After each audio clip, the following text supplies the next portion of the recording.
What is up, YouTube, and welcome back to another video. In this video, I'm just going to give advice to a new rider or somebody that's looking into getting a bike, and just kind of give you some pointers. I've been riding for 10 years, so you know, I've seen a few things. I've had friends that I went with to buy their first motorcycle, gave them advice, and you know, they've been doing pretty good ever since. So I want to give you guys the same advice that I was able to give them, and yeah, let's get to it. All right, y'all.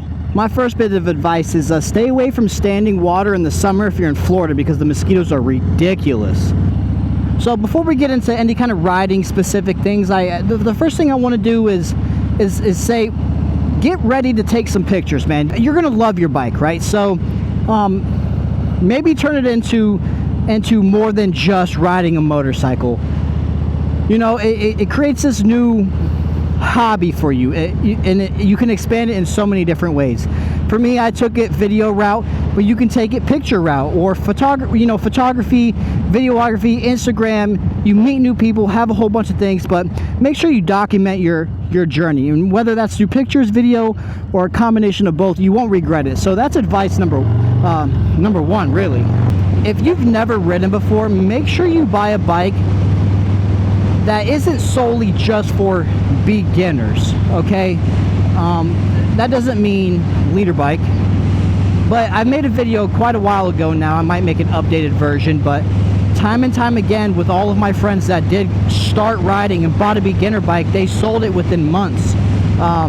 You know, I would say within a year, absolutely. And there was no reason for them to have lost that equity or anything like that in that bike, when they could have gotten something that would follow them through a year or two versus 6 months, and then all they want to do is trade. And that's kind of the routine that I've been seeing time and time again, because you're pushed over and over. Buy a beginner bike if you don't know how to ride, and I absolutely agree with that. My only issue is some beginner bikes are just,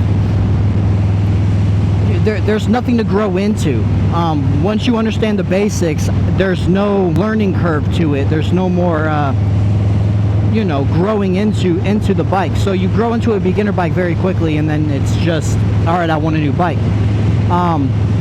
So just to give a quick example on how you can look at it is, stop looking at cc's, look at horsepower and torque numbers instead, because cc's don't determine how fast the bike is, and also look at weight. I would say for beginner, anything under 80 horsepower will be decent, as long as you have a little bit of throttle control, and even if you have modes, keep it in rain mode. You know, smaller cc bikes like the 400, stuff like that, they're even under 50 horsepower, and there's just, like I said, there's no way to grow. As long as you can control this hand over here, it is nice to have a little bit more ass underneath the bike, right? So that you can grow into it, maybe get a pull in here and there on the streets, and do the things like that. So definitely research things like that. All right, another bit of advice for you is, I would just ride by yourself. You're gonna ride with your friends, and mind you, this is just for the first couple of days. Really get in tune with your bike. But for a brand new rider, riding by yourself, you can learn what type of a rider you are. Following those in front of you, behind you, all those things, it will push you to maybe go beyond your limits, which is, I would say it's fine, but you should be able to use your clutch and your brakes and deal with certain emergency situations, turning, for example, without having to think before you add another rider into the mix. Ultimately, as a brand new rider, the only thing you should be worried about is riding and keeping yourself safe and off the pavement. Now, this brings me to another part in that, and that is, if you are going to ride with somebody, because what I just said doesn't necessarily fit for everybody. If you have very mature riders around you that will keep you safe, then absolutely use them to your advantage, and they can give you real-time input.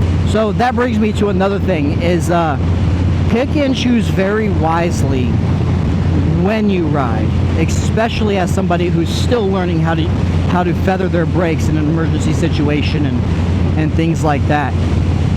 So for me, Like I said, I've been riding for 10 years, and I still really only go out on weekends, early mornings. Right now, it's in the middle of the day, but I chose the route I chose because I know that traffic's heavier on other roads that I could have taken. So I just went somewhere that's not very as populated as other places, for example. I ride for enjoyment, not for commuting, so there's no reason for me to not take more pleasurable routes in terms of traffic and craziness and speed limits and intersections and all that craziness. So take into account your route, when and where you ride. I find, at least in my area here in Florida, that's early morning Saturdays and early morning Sundays, my roads are dead. I can go anywhere I want, and traffic is really light. I wouldn't even say a little light, it's extremely light. And that does make riding more pleasurable. I don't care how long you have been riding. So pay attention to your traffic patterns in your area, and just account for that, right? Because at the end of the day, yes, you play a factor in your safety, but I mean, the people around you, the cars, all that, you know, you're pretty much your biggest risk, right? So until you're comfortable with handling emergency situations, blah, blah, blah. Which brings me to handling emergency situations. You should pretend to be in them from time to time. Hell, I even do it now. So what I'll do is I'll pretend like a car pulls out in front of me in this intersection, and I will give myself only from here to there to stop. And I just hit obviously I look behind me and stuff like that, and I do it more on residential roads, but I practice fast stopping quite a bit. I do it still to this day, because you can never be too prepared. So, you know, if I'm coming up to a stop sign, I'll wait just a second longer to hit my brakes and really see what I can do, and how fast I can stop. And that really helps me judge how fast I can hit roads and things like that as well. You know, just staying in tune with emergency situations is not a bad thing, and you should absolutely be doing that.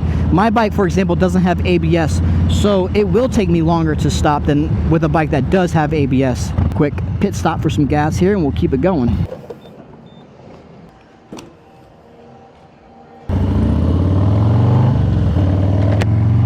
All right, back in business. If you're not comfortable in a situation, you don't have to be in it, right? You can very easily pull over on the side of the road, take back roads, back away from a vehicle in front of you. If you're riding with a group, do not feel pressured in staying with them. There's just no reason why you ever should feel stuck in a situation on a motorcycle. You have the ability to pull over on almost any road to stop, kind of gather yourself, figure out what you need to do. You know what I mean? If things are going, if you're even just going too fast, you don't like going 60 miles an hour yet because you just don't feel comfortable, you know, watch your rear view mirror, pull over on the side, and just cruise and do what you need to do. I'm just giving silly little examples here, but I just want to make sure that you guys are, especially these new riders, they hear that you know, don't stick in a situation if you don't feel comfortable doing it. Yeah, I'll see you on the next one, boys.